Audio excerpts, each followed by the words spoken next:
몇 주 쓰다 말거든요. 그러니까 공부를 많이 해 사람들은 뭐 그 제목만 알면 아주 그냥 뭐 아주 쾌재를 불리고 쓰겠죠. 예. 그러니까 2차는 문제를 빼돌려도 법에 대해서 상당히 공부하는 사람이라면 제대로 좋은 답을 쓸 수가 없어요.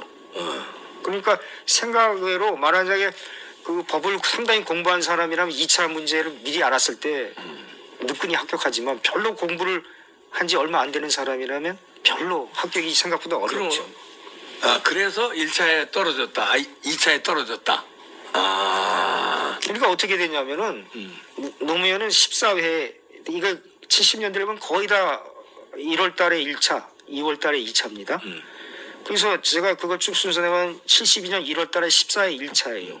붙었고 한 달 정도 만에 2월 달에 2차 써서 떨어지고 그리고 1차를 붙으면 그 해하고 그 다음에 2차를 칠 수 있지 않습니까? 네.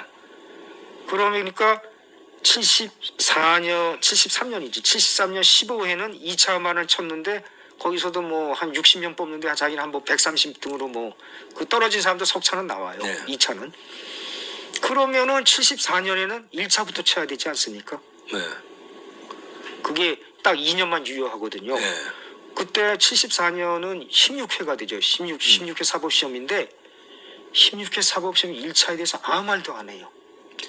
말은 할 필요가 없든지. 아니 전혀 안 그렇죠. 왜냐하면은 1차 시험도 굉장히 힘들기 때문에 다른 사람들 1차 시험이 8과목이나 되거든요. 그래서 이 과목은 이렇게 공부하고 이 과목은 노력해도 점수가 안 나와서 고민을 많이 했다. 뭐 이런 얘기를 써요. 그리고 1차를 합격한 사람이 또다시 1차 합격하는 게 생각보다 어렵습니다. 뭐 잘 모르는 사람 1차 전에 합격한 사람은 1차 조금만 공부하면 합격하는 줄 알지만 전혀 안 그래요.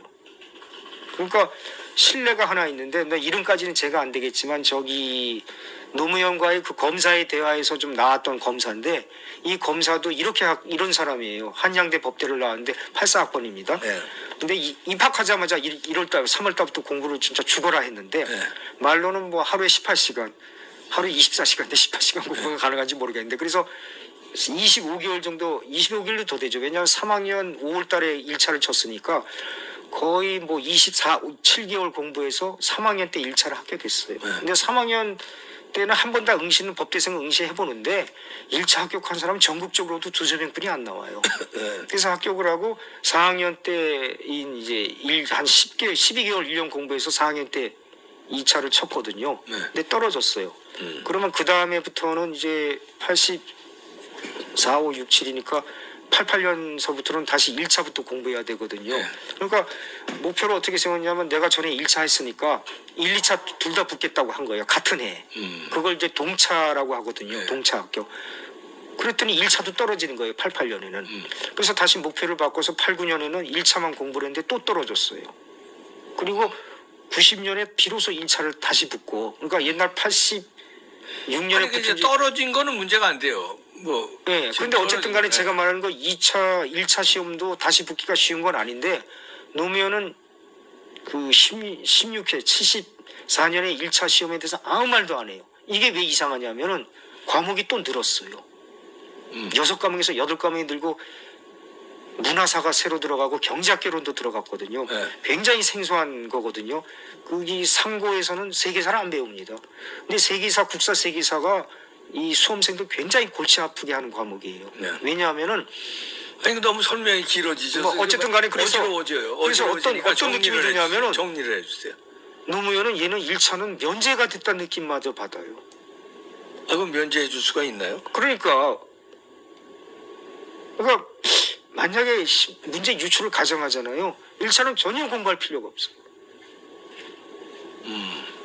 2차는 논문식이니까 문제 알아도 공부를 해야 되는데 1차는 뭐 오지선다니까.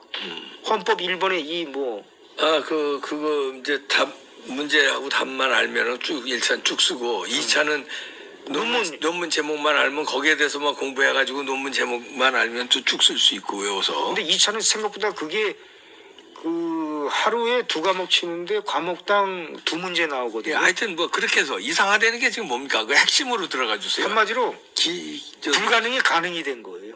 불가능했다. 그 시간대에 합격하는 게 불가능이 가능이 됐다. 그래서 이상하다. 예, 예. 그러면 그래서 그 불가능을 가능하게 하려면 무슨 초능력을 상정한다든지 뭐 여러 가지를 상정해야겠죠. 그럼 뭐가 있습니까? 상정하면 문제 유출 같은 것도 상정할 수 있죠. 문제 유출. 그 부정으로 합격했다 이렇게. 그럴 보시면 가능성도 있는 거예요. 그 가능성을 부정할 수가 없는데, 근데 제가 약간 또 이게 한두 명이 아닐 것 같아서 제가 좀 정치권에서 이제 사법시험 합격해서 판사, 검사 또는 변호사 경력으로 정치권에 뛰어든 사람 많지 않습니까? 네. 그 중에서 좌파적인 사람들의 합격은 의심 가는 사람이 너무나 많습니다. 그리고 저 문재인이 임명한 뭐 대법관이나 그 뭐 헌법 판사들도 경력이 너무 이상해요. 무슨 얘기냐면은 그 사람들 중에는 15개월 만에 합격한 사람도 있어요. 사법시험을. 그래서 왜 이 문재인이 임명한 사람들은 왜 하나같이 이 사람이 이 기간에 이게 합격이 가능해? 이런 사람들 투성이에요. 그러니까 제가 알기로도 그 안대희 씨 합격이 최단기고 그거는 비슷하게는 나와도 그것보다 훨씬 빨라가지고 안대희는 22, 23개월 공부했는데 한 10여 개월, 12개월 이거는 불가능하다고 저는 생각했는데 제가 확인 언급만 하더라도 80년대에 3명이나 15개월 정도 공부하고 합격을 했거든요. 누구예요? 세 명이. 저기 김선수라고 해서 저기 문재인이 대법관으로 임명한 사람. 김선수 대법관. 야, 저 김명수 위에 김선수라고 하는 그런 건데 엄청난 김선수는 어떻게 됐냐면 뻘건 사람인데. 그 사람이 8광학번쯤 되는데 서울대 법대 운동권이었다가 강제 진직 당했거든요. 예. 그게 한 3, 4학기 마치고 강제 진직 당했는데 예. 제대를 84년 11월 달에 했어요. 그러니까 복학을 84년 봄에 하죠. 근데 84년에 몇 달 안 돼서 1차 합격하고 85년 6월 달에 2차 쳐가지고 수석 합격을 했어요. 15개월 만에. 그러니까 보통 군대 사병으로 갔다 오면 머리가 썩는다고 하지 않습니까?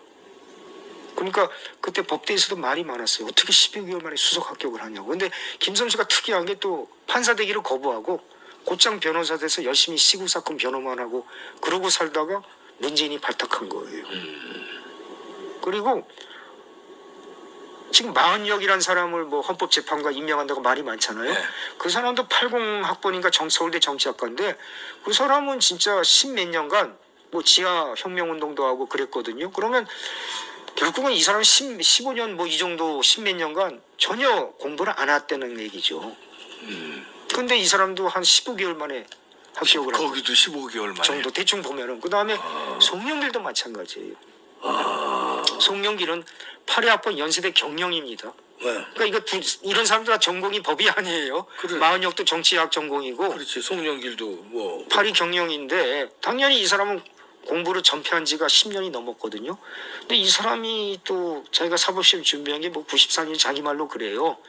이 사람도 대충 15개월. 그러니까 이 송영길이 제가 인터뷰 보고 놀랐는데 기억은 안 나는데 인터넷에서 봤는데 기자가 15개월 만에 1차, 2차 다 합격했다는 거예요? 그렇죠. 왜냐하면 2차 떨어지면 그 1차만 합격하면 의미가 없어요. 그래서 그 기자가 오히려 이런 말을 이 사람이 순진하게 이런 말을 해요. 그렇게 빨리 합격하니까 이거 속도 위반 아닙니까? 이런 말을 해요. 기자가. 네. 그런데 좀 더 생각해보면 아니 이 사람이 법도 공부 경영 전공에다가 공부 관두고 그냥 데모만 한 지 10년이 넘은 사람이 갑자기 사법시험 공부해서 이렇게 빨리 되면 좀 이상하지 않나 생각해야 되는데 그런 생각을 안 하니까 이거 속도 위반 아닙니까? 이런 말을 그 노무현은 8개월 만에 목표를 했지만 목표는 했지만 근데 1차도 본격적으로 9월 달부터 공부했으면 한 4개월 반 정도 공부한 거죠.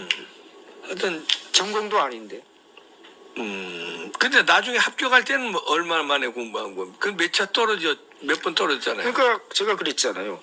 이 2차를 3년석 떨어지고 떨어진 건 문제가 안 되잖아요. 근데 그때마다 좀 100등 정도 그러니까 그때 한 60명 정도 뽑는데 뭐 90등 뭐 100등 이렇게 떨어지고 결국은 75년에 그 붙거든요. 붙는데 이때도 또 이 친구가 이상한 말을 해요. 합격수기에 뭐라고요?